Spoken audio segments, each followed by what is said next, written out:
Hey guys, it's me again, Barry with Barry's 8-Track and Classic Car Radio Repair. And this is sort of a continuation of a previous video I did on this 1966 Ford TSMZ, or T6 SMZ, I think it is. It's a 1966 AM slash 8-track unit, which is now an AM FM stereo with Bluetooth, a USB reader, and also my super cool master input-output box, because you do have the option of having, with a conversion, you have the option of having line inputs also in case you want to use an external amplifier with this thing. So there's my little master I/O box, I call it. We've got our auxiliary inputs there.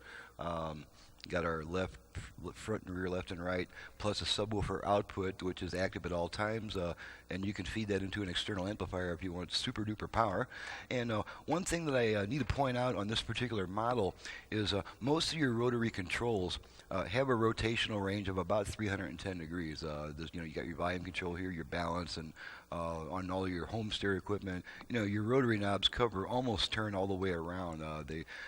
So it's about 310 out of 360 possible degrees of rotation. Well, the tone control on this Ford unit only has about 125 degrees of rotational range, which makes it work fine for a tone control, but at times it won't activate the digital circuitry to trigger the virtual fader that the conversion offers. So on units that is not working, and it's really just, it's not a design flaw or anything like that. It's just the fact that the conversion electronics is designed to work with pretty much any radio that's out there, and it's just really impossible to to right out of the box work with everything that it's going to possibly run into without a little bit of modification here and there. So anyway, what I've done on this unit is, since the virtual fader was a little bit iffy, I went ahead and just installed a dedicated rotary control right here on the rear panel. You can see it on the bottom left-hand corner there. That's just a little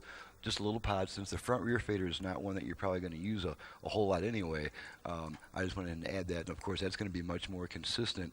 That'll work every single time. And then just a few other things. Here's the Bluetooth and USB board. We've got a jack for an external mic. The Bluetooth does have an internal mic as well on the newer version. And then this is the little dongle for the USB reader, and then the customer simply purchases a USB extension cable to bring that port within a handy range. And now this other jack here, it's labeled PB, that stands for a push button, and that's not used with most Bluetooth installations. So we would only be using the external microphone jack, if that. The customer probably won't need to use any of those jacks, and so I just thought I'd kind of point that out. Just a little extra feature and a description of those things. And now we're going to go ahead and hook this unit up and fire it up and make sure everything works properly before we ship it back to the customer. This unit is from Bill in Gulf Breeze, Florida. So he's sending his unit all the way across the country to have yours truly work on it. It's always a nice feeling when that happens. And let's just take a second here to get our antenna plugged in, get our connector plugged in, and I currently have the cover off of the master input-output box, this little box here. For the moment, I just left the back off so I can get to the connections instead of having to run RCA cables, because I'm just going to feed a signal into it and make sure that it automatically switches over to the aux feature. So now we're ready to fire this puppy up. Let's bring our USB receptacle within reach, get this in full view of the audience, and okay, power is applied, so we'll make sure that the dial light works first of all. There's our dial light. It's flashing on and off in accordance with my command. And now we're going to go ahead and turn it on. I believe I have it set to FM at the moment, so here we go.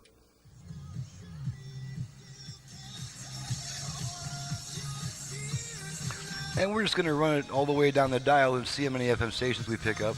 I normally get 20 or more FM stations after the conversion in this area, so here we go. Just take it slowly across the dial. As always, by Powder Milk Biscuits. Continues on KNAU. Grew up in North Carolina, she started performing.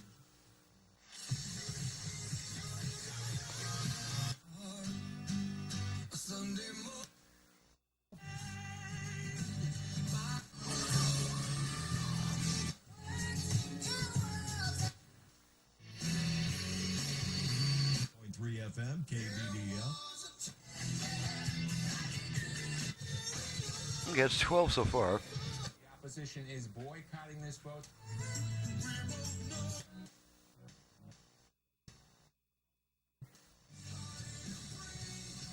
That's what you need for the best back to school.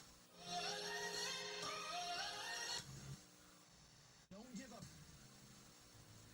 I swear I ain't never expected it.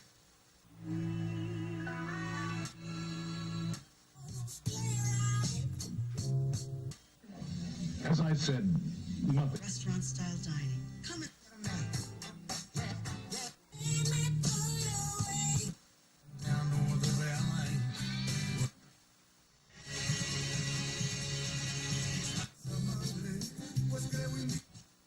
Okay, so that's about 25 FM stations. And let's go ahead and switch it over to AM real quick, just to make sure that function still works. And the way that we switch between bands on a radio that does not have an AM FM switch is we just turn it off and then right back on within a half a second. So here we go, off, on. And now you're hearing the familiar AM interference noise. There's one, we get one more around the center of the dial. The trees are shading things. Okay, there we are. You're going to be a shade garden. Okay, so now we're going to go back to FM, and I'm going to demonstrate the original balance control and the fader control that I just installed. We'll bring our output level meters into the picture so we can see what we're doing here. There we are. Okay, crank it up a little bit. Okay, we're going to test our original balance control. Left only. Right only. Left. Right. Okay, back to center. And now we're just going to work our the fader control that I installed. That's right back here. Front. Rear. Front only. Rear only. And back to center. So that's working. Okay, so now we're going to go ahead and test the 8-track function real quick. And this is the unit that I had to actually fabricate a post that goes between the track change cam and the bottom of the head to push it up at the proper height, which I made a video just on that for the most part. So now we're going to, this is the same unit, we're just going to go test the operation with all put back together. Got quite a bit of output on the 8-track function on this one. Switch tracks a few times.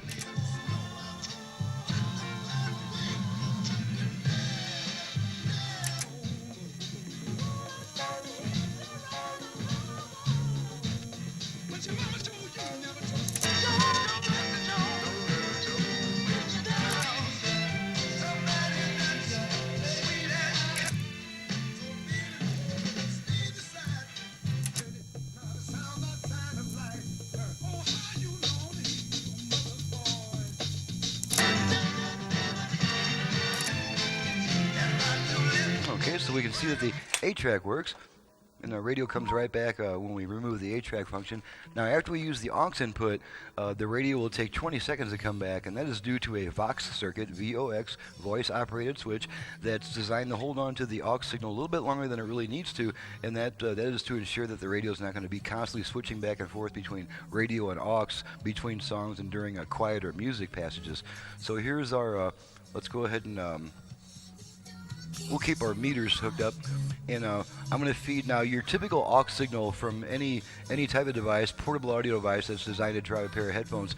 Your typical voltage level is about 1 volt. So just to make sure that it's sensitive enough to trigger on that signal, I've got my signal generator adjusted to 1/10 of a volt. So it's a pretty weak signal coming into it, and if this will trigger it, then anything will.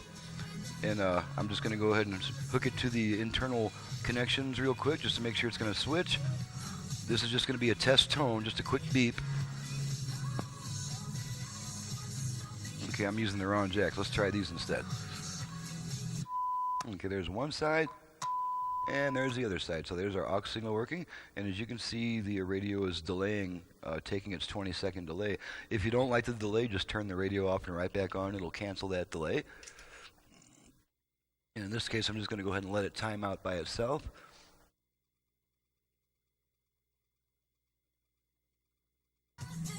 Okay, there's the radio back. And now we're going to test the Bluetooth. I'm just going to activate it. just to make sure that it activates. And we do that by giving the volume control 2 quick turns in the direction of higher volume, and you'll hear a female voice saying, ready to pair. So here we go. Ready to pair. Okay, and there's our female voice. And now it's trying to pair with a Bluetooth device. Of course, it's not going to because I don't have a Bluetooth device set up to pair with it. And that's just to confirm that it is activating and operating properly. And now we're going to go ahead and test the USB, and that'll be the last test we have to do. If I can just find the camera that I'm working with here. We'll just go to this view here and get rid of that. Alrighty, and here's our USB, if I can find it. Our little USB dongle. Here it is. And I'm just going to feed my radio commercial into it. I've got my radio commercial on a little USB stick. We're just going to plug that in and make sure it switches over to the USB function. So here we go.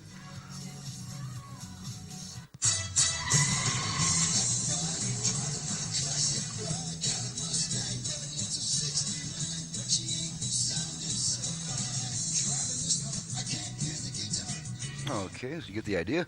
So radio comes back after the USB is removed, so everything is cool. The entire unit is in fine shape, and she's ready to go back to the customer. So now we'll go back to my pretty face here, and I will bid you guys a fond adieu. This is Barry with Barry's 8-track and classic car radio repair. If you have an 8-track unit, either for home or for car use, in need of service, you can reach me directly at 928-533-9666. And you've just seen what I've done on the 8-track section, and with the conversion electronics, all the cool stuff we can add to that. So my website is in the description below. Thank you very much for watching, listening, and we'll see you next time.